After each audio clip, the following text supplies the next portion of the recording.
What's up, guys? It's Rising Duelist here. I'm here with my boys. It's your boy Chillfish, as always. I don't have a name today. He's just the No name. No name to you. And today we're talking about our opinions, the 3 most slept-on decks in Yu-Gi-Oh! What we mean by slept-on, we mean like decks that could be competitive or were and didn't miss the timing, miss the mark, whatever. We're not talking about favorite decks that sucked, like Predaplants, pure Predaplants. We're talking about that, so... I'll go first because for a little bit it was slept on and then it wasn't. And that deck is Pendulum Magicians. So very simply, we all know what Pendulum Magicians do now, but until the ban list that brought Wisdom Eye and Joker up to 3, the deck was essentially just doing nothing. And I know because I picked it up when it was doing nothing.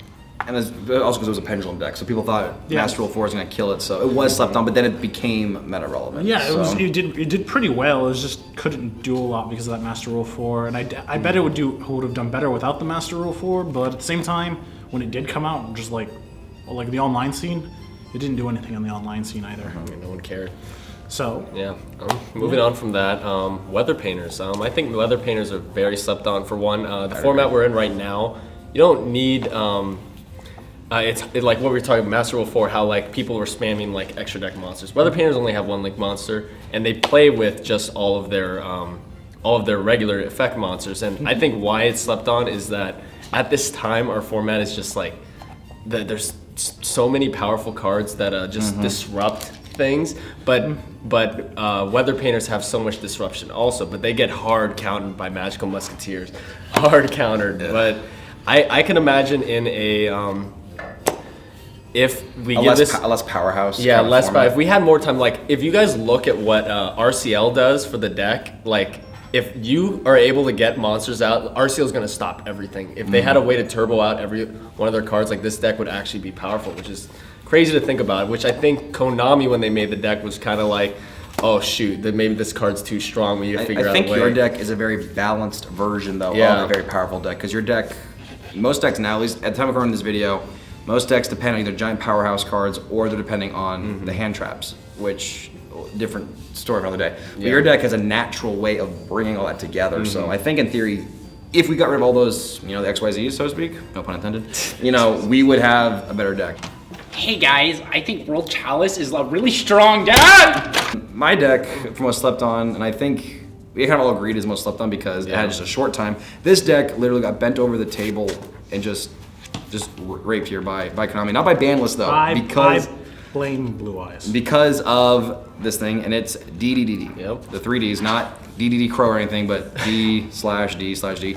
Because again, the Blue Eyes thing. If the TCG did not switch the Felgram structure deck with the DDD structure deck, which that happened, they switched the product. If that did not happen, this would not be on the deck. This would not be on the list. But because DDDs came out right before Raging Tempest and Zodiac, we had a hot 2 weeks for this deck, and I wanted to build it. You built it for a while. Oh yeah, it did phenomenal. Everyone was playing it too. It was fun, but for that 2 weeks, it was amazing. It was fun, and you could do so many things. But when Zodiac came into play, it became a slept-on deck because it just couldn't pace Zodiac. But again, honestly, the mirror matches for them are just kind of like insane, like because the turn structure was insane. It's one of the most skillfully designed decks ever. You have to play your cards just right, especially and even now there's even versions of it now that are doing really well, and as more stuff comes out, so it's been of all of them.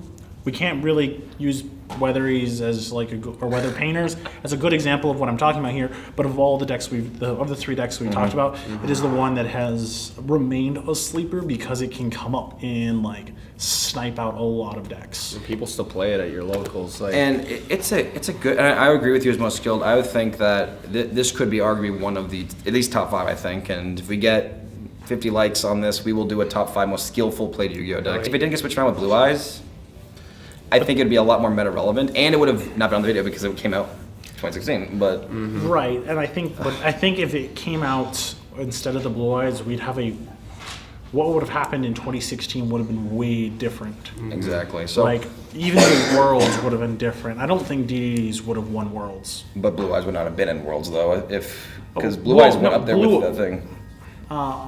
Blue Eyes would have could have still won Worlds, but it would have been an OCG build, not a TCG build. Absolutely, I agree. True. But what do you guys think? What are the most slept-on decks? And again, we're talking about good decks that could be competitive viable. Don't put down your favorite.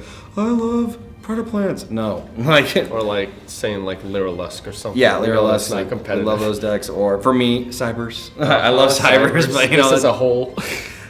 so what do you guys think? Comment below. And again, if you've missed any of the 25 days of Yu-Gi-Oh, click the playlist below, and we'll see you later.